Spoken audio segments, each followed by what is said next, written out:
High বন্ধুরা, আপনাদের স্বাগত জানাই আমার এই চ্যানেলে। আজ আমরা এমন একটি বিষয় সম্পর্কে কথা বলে যাচ্ছি যা ভারত মালদ্বীপ খাদ্য সম্পর্কে। বন্ধুরা, ভিডিও শুরু করার আগে চ্যানেলে নতুন হলে সাবস্ক্রাইব করুন। আপনি জানেন, প্রতিবেশী দেশ আচমকা চটে যাওয়ায় মাথায় হাত মালদ্বীপবাসীর।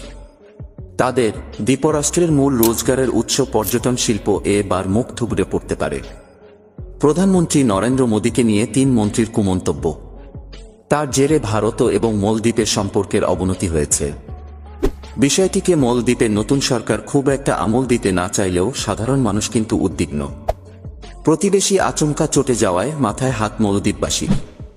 তাদের আশঙ্কা, দ্বীপরাষ্ট্রের মূল রোজগারের উৎস পর্যটন শিল্প এবার মুখ থুবড়ে পড়তে পারে। বেশ কিছু খাবারের জন্য তারা নির্ভরশীল ভারতের উপর। সেই খাবারের যোগান বন্ধ হতে পারে বলেও আশঙ্কা সাধারণ মানুষের। গত বছর মালদ্বীপে সবথেকে বেশি পর্যটক গিয়েছেন ভারত থেকে।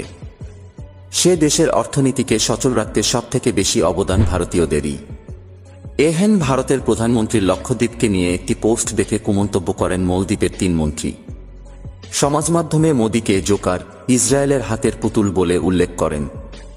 তারপরেই ভারতে বয়কট মালদ্বীপের ডাক দেওয়া হয়। পর্যটন সংস্থাগুলি মালদ্বীপে যাওয়ার বিমানের টিকিট বুকিং বাতিল করে। নড়েচড়ে বসে মালদ্বীপ। তাদের বিদেশ মন্ত্রকের তরফে জানানো হয়, এই মন্তব্য মন্ত্রীদের ব্যক্তিগত, সরকারের মতামত নয়। তাতে যদিও 2 দেশের কূটনৈতিক চাপানোতর কমেনি। চারদিকে সমুদ্রে ঘেরা মালদ্বীপের জনসংখ্যা 5,20,000। খাবার, পরিকাঠামো, প্রযুক্তির জন্য তারা প্রতিবেশী বড় দেশগুলির উপর অনেকটাই নির্ভরশীল। মালদ্বীপের বাসিন্দাদের এখন উদ্বেগ, ভারতের সঙ্গে কূটনৈতিক চাপানোতরের কারণে 2 দেশের সম্পর্কের অবনতি হতে পারে। সেক্ষেত্রে ধাক্কা খেতে পারে খাদ্য আমদানি। মালদ্বীপ জাতীয় বিশ্ববিদ্যালয়ের পড়ুয়া মারিয়াম ইন শাফিক সংবাদ মাধ্যম বিবিসিকে বলেন, ভারতের তরফে যে বয়কটের ডাক দেওয়া হয়েছে তাতে আমরা হতাশ। তার থেকেও বেশি আমরা হতাশ আমাদের সরকারকে নিয়ে।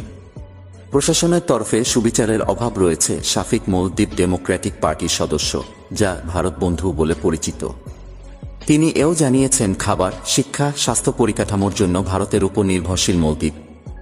মালদ্বীপের এক আইনজীবী আইক আহমেদ ইসা মনে করেন, যে 3 মন্ত্রী ভারতের বিরুদ্ধে মুখ খুলেছেন তাদের বিরুদ্ধে কড়া পদক্ষেপ করা উচিত ছিল মুইজ্জু সরকারের। ভারতের সঙ্গে সুসম্পর্ক বজায় রাখার উপরই জোর দিয়েছেন তিনি। বিবিসিকে তিনি বলেন, 3 মন্ত্রীকে বহিষ্কার করা উচিত ছিল। ভারত এই নিয়ে কি প্রতিক্রিয়া দেয় তা নিয়ে উদ্বেগে রয়েছি।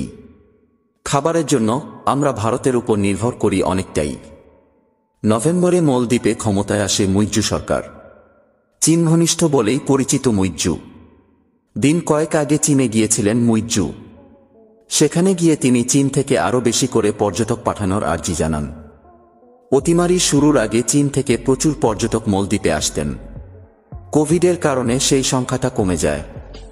মুইজ্জু সেই নিয়েই আবেদন করেন। তারপরেই ভারতের সঙ্গে দূরত্ব বৃদ্ধি পেতে শুরু করে। এই আবহে লক্ষদ্বীপ নিয়ে প্রধানমন্ত্রী মোদীর সমাজমাধ্যমে পোস্ট দেখে কুমন্তব্য করেন 3 মন্ত্রী। তাতেই বিপত্তি বেড়েছে। বন্ধুরা, এই ছিল আজকের ভিডিও। আশা করি ভিডিও আপনাদের ভালো লেগেছে। আর আপনার মনে যদি কোনো প্রশ্ন থাকে তাহলে কমেন্ট করে জানান। আমি আপনার প্রশ্নের উত্তর দেওয়ার চেষ্টা করব। আর ভিডিও ভালো লাগলে একটি লাইক করুন আর চ্যানেলটিকে সাবস্ক্রাইব করুন। ধন্যবাদ। দেখা হবে নেক্সট ভিডিওতে।